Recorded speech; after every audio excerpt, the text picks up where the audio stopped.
你好，မင်္ဂလာပါဒီတင်ငန်းစာဆိုလို့ရှိရင်တော့ASK2 lesson 1ရဲ့ဖတ်စာ3ပဲဖြစ်ပါတယ်ခေါင်းစဉ်လေးကစိုက်ကြားလီเนาะအိမ်မှာเนาะအိမ်မှာတို့တွေဗာပြောကြမလဲ A နဲ့ B နဲ့စကားပြောခန်းမြန်မာလိုယဉ်ကြည့်အောင်我们要不要买几个新的椅子เนาะငါတို့ထိုင်ကုန်အတစ်တစ်လုံးနှလုံးလောက်ဝယ်မကောင်းလားပြောလိုက်တယ် A ကเนาะ我们要不要买几个ဆိုတာဒီမှာဘယ်လိုအဓိပ္ပာယ်လဲဆိုလို့ရှိရင်ဘယ်နှလုံးလောက်အဲ့လိုမျိုးအဓိပ္ပာယ်เนาะဥပမာဆိုရင်အတီးလေး၄၅လုံးလောက်ဝယ်မကောင်းလားအင်ဂျီလေးတစ်ထည်နဲ့ထည်လောက်ဝယ်မကောင်းလားအဲ့လိုအဓိပ္ပာယ်เนาะအဲ့တော့ဒီမှာထိုင်ခုံဆိုတော့ထိုင်ခုံတစ်လုံးနှလုံးလောက်ဝယ်မကောင်းလားအတစ်ပေါ့เนาะထိုင်ခုံအတစ်တစ်လုံးနှလုံးလောက်ဝယ်ကောင်းလားတိုင်ပင်လိုက်တာတိုင်ပင်လိုက်တော့ B ကပြောတယ်ဟာကောင်းသားပဲเนาะဟာကဖတ်စာတစ်မှာလဲပါထားတယ်เนาะဟာဆိုတဲ့စကားလုံးကောင်းသားပဲ什么时候去买ဘယ်ချိန်လောက်တော့ဝယ်ကြမလဲ什么时候ဘယ်အချိန်လောက်去买တော့ဝယ်ကြမလဲ明天မနက်ဖြန်下午怎么样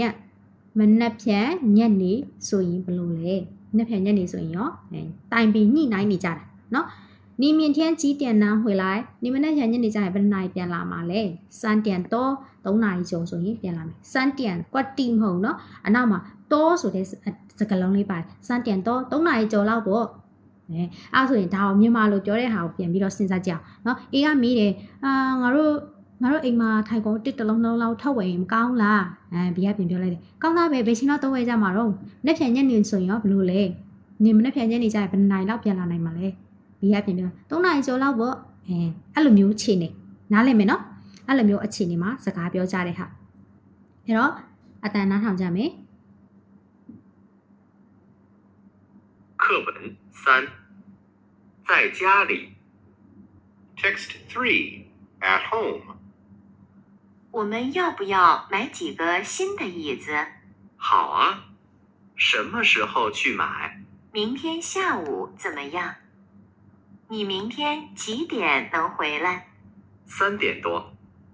ရမယ်နော်အဲ့တော့ဒါကိုလည်းဖတ်မယ်ဖတ်ပြီးရင်အိမ်စာထပ်ပါမယ်နော်အဲ့တော့ဒီတင်ငန်းစာတော့ဒီလောက်ပါပဲနောက်တင်ငန်းစာတွေမှာတွေ့ကြမယ်再见